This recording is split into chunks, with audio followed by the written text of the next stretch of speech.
লোক ভিতরে বসিয়া যারা আওয়ামী লীগ করে নৌকা মার্কায় ভোট দেয় তাদেরকে ঢুকায়, অন্য প্রার্থীদের মার্কার লোকদেরকে ঢুকায় না। তখন হুজুর তাদেরকে বলছে যে আপনারা আসেন, সবাইরই অধিকার আছে ভোট দেওয়ার, সবাই ঢুকবে। তখন হুজুরের উপরে আওয়ামী লীগের লোকেরা হামলা করছে এবং ইনসান নামের এক লোক, এই জায়গার এক লোক হুজুরের এই ঠোঁট বাজাইয়ে ঘুষি দিয়েছে, হুজুরের ঠোঁট ফাটিয়ে গেছে।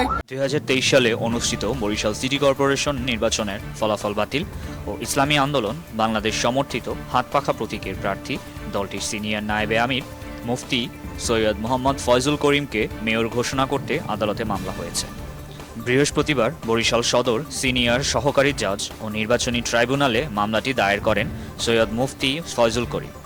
মামলায় নৌকা প্রতীকের প্রার্থী আবুল খায়ের আবদুল্লাহ, খোকন শেরনিয়াবাদ সহ প্রতিদ্বন্দ্বী 6 জনকে বিবাদী করা হয়েছে।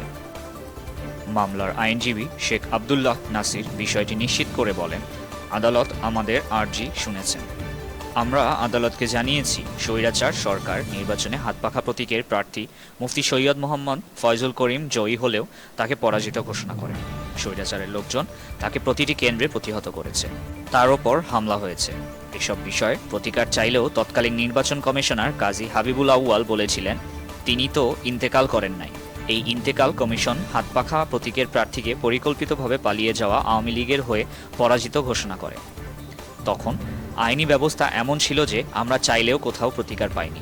5 আগস্টের পর পরিস্থিতি তৈরি হওয়ায় আমরা আদালতের দ্বারস্থ হয়েছি।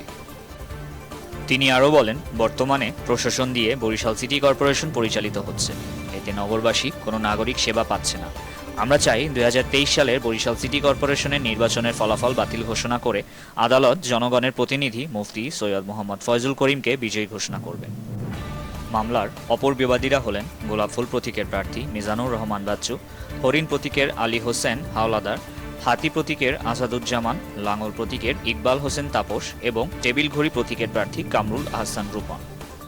আইনজীবী শেখ আবদুল্লাহ নাসির বলেন, আদালত আমাদের বক্তব্য শুনেছেন, পরবর্তী শুনানিতে আদালতের পর্যবেক্ষণ তুলে ধরবেন। উল্লেখ্য, 2023 সালের 12 জুন বরিশাল সিটি কর্পোরেশনের নির্বাচন অনুষ্ঠিত হয়। এতে সাবেক প্রধানমন্ত্রী শেখ হাসিনার ফুফাতো ভাই আবুল খায়ের আবদুল্লাহ খোকন শেরনিয়াবাদ নৌকা প্রতীক নিয়ে নির্বাচন করেন। তার প্রতিদ্বন্দ্বিতা করেন অপর 6 প্রার্থী। নির্বাচনে হাতপাখা প্রতীকের প্রার্থী মুফতি সৈয়দ মোহাম্মদ ফয়জুল করিমের ওপর হামলার ঘটনা ঘটে। এ ঘটনায় বিতর্কিত মন্তব্য করেন তৎকালীন প্রধান নির্বাচন কমিশনার, যা নিয়ে সারা দেশে সমালোচনা শুরু হয় এবং তার পদত্যাগের দাবি ওঠে। পরবর্তীতে হাতপাখার প্রার্থীর কাছে ক্ষমা চান সাবেক প্রধান নির্বাচন কমিশনার।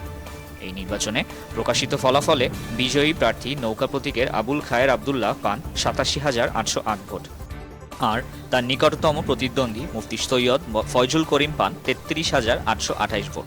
ফলাফল নিয়ে সেই সময় তুমুল বিতর্ক দেখা যায়।